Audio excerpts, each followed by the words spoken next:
મહારાજ કહે છે, ભાઈ તને મંગળની નડતર છે, તું મંગળવાર કર, તું બુધવાર કર, તને બુધની નડતર છે એટલે તારે સાથે આ બધી તકલીફો છે. અને આપણે વાર પણ કરીએ છીએ. વાર કર્યા પછી પણ આપણે થોડોક સમય જાય છે અને મહારાજને પાછું કહીએ છીએ, મહારાજ કંઈ ફરક પડતો નથી. જય માતાજી, જય શ્રી કૃષ્ણ. જન્માષ્ટમીનો સુંદર અવસર આવી રહ્યો છે. અનેકો વખત અમને એક પ્રશ્ન પૂછવામાં આવે છે કે ઉપવાસનું મહત્ત્વ શું છે અને આપણે ઉપવાસ કેવી રીતના કરવો જોઈએ, ઉપવાસ શા માટે કરીએ છીએ. તો આજે હું તમને ઉપવાસ માટે થોડીક માહિતી આપું છું. આપણે જ્યારે મહારાજો પાસે જઈએ છીએ અને આપણા જન્માક્ષર આપણે બતાવીએ છીએ ત્યારે મહારાજ કહે છે, ભાઈ તને મંગળની નડતર છે, તું મંગળવાર કર, તું બુધવાર કર, તને બુધની નડતર છે એટલે તારે સાથે આ બધી તકલીફો છે. અને આપણે વાર પણ કરીએ છીએ.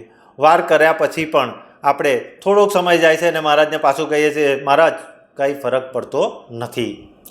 તો આવું આપણી સાથે કેમ થાય છે? કારણ કે આપણે ઉપવાસ કરીએ છીએ પણ ઉપવાસનો સાચો અર્થ કદાચ સમજતા નથી. ઉપવાસનો અર્થ એટલે ભગવાનની સમીપ રહેવું. જે તે વાર કરો છો એ વારે તમે જે તે ભગવાનના આધીન રહો, એ ભગવાનનું સ્મરણ કરો અને સતત ને સતત એ ભગવાનના સ્મરણ કરવામાં એ દિવસને પસાર કરવો, એને ઉપવાસ કહેવામાં આવે છે. જે દિવસે આપણે ઉપવાસ કરીએ છીએ એ દિવસે આપણી અંદર આળસ ના આવવી જોઈએ. આપણને ખૂબ આળસ આવે છે ઉપવાસ કરીએ ત્યારે, અને એ જ દિવસે આપણને પુષ્કળ ભૂખ પણ લાગે છે. તકલીફ એવી થાય છે કે આપણને નથી આજે જમવાનું એવું જાણી અને આપણે કદાચ ભોજનને વધારે વિચારીએ છીએ ભગવાન કરતાં. તો ભગવાનને વધારે વિચારવાનું છે, ભોજનને ઓછું વિચારવાનું છે. એ દિવસે આપણે ફળહાર, ફળનો આહાર, આ ખરો મતલબ હતો. પણ અત્યારે આપણે સાબુદાણાની ખીચડી વગેરે ખાતા હોઈએ છીએ, એ સારી વસ્તુ છે, પણ એ રોજ કરતાં આપણે ઘણું ઓછું ખાવાનું છે.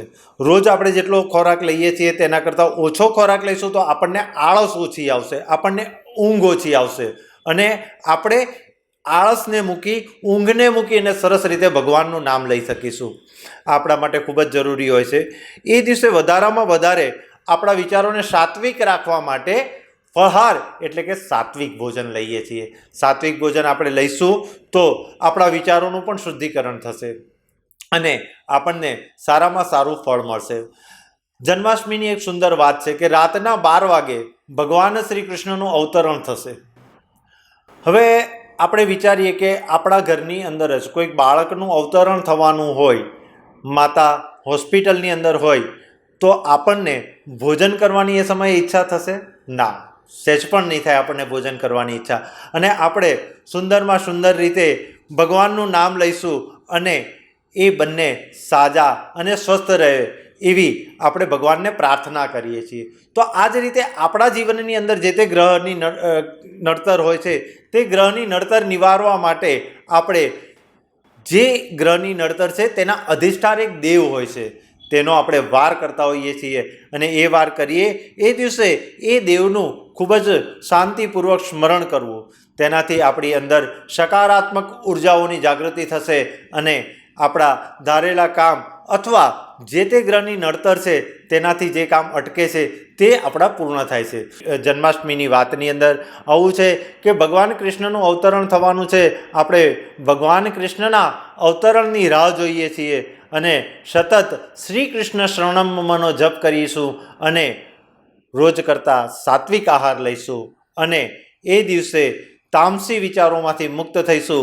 આનંદ સાથે ભગવાન શ્રી કૃષ્ણને વધાવવા આપણે તૈયાર રહીશું. રાધે રાધે, જય શ્રી કૃષ્ણ.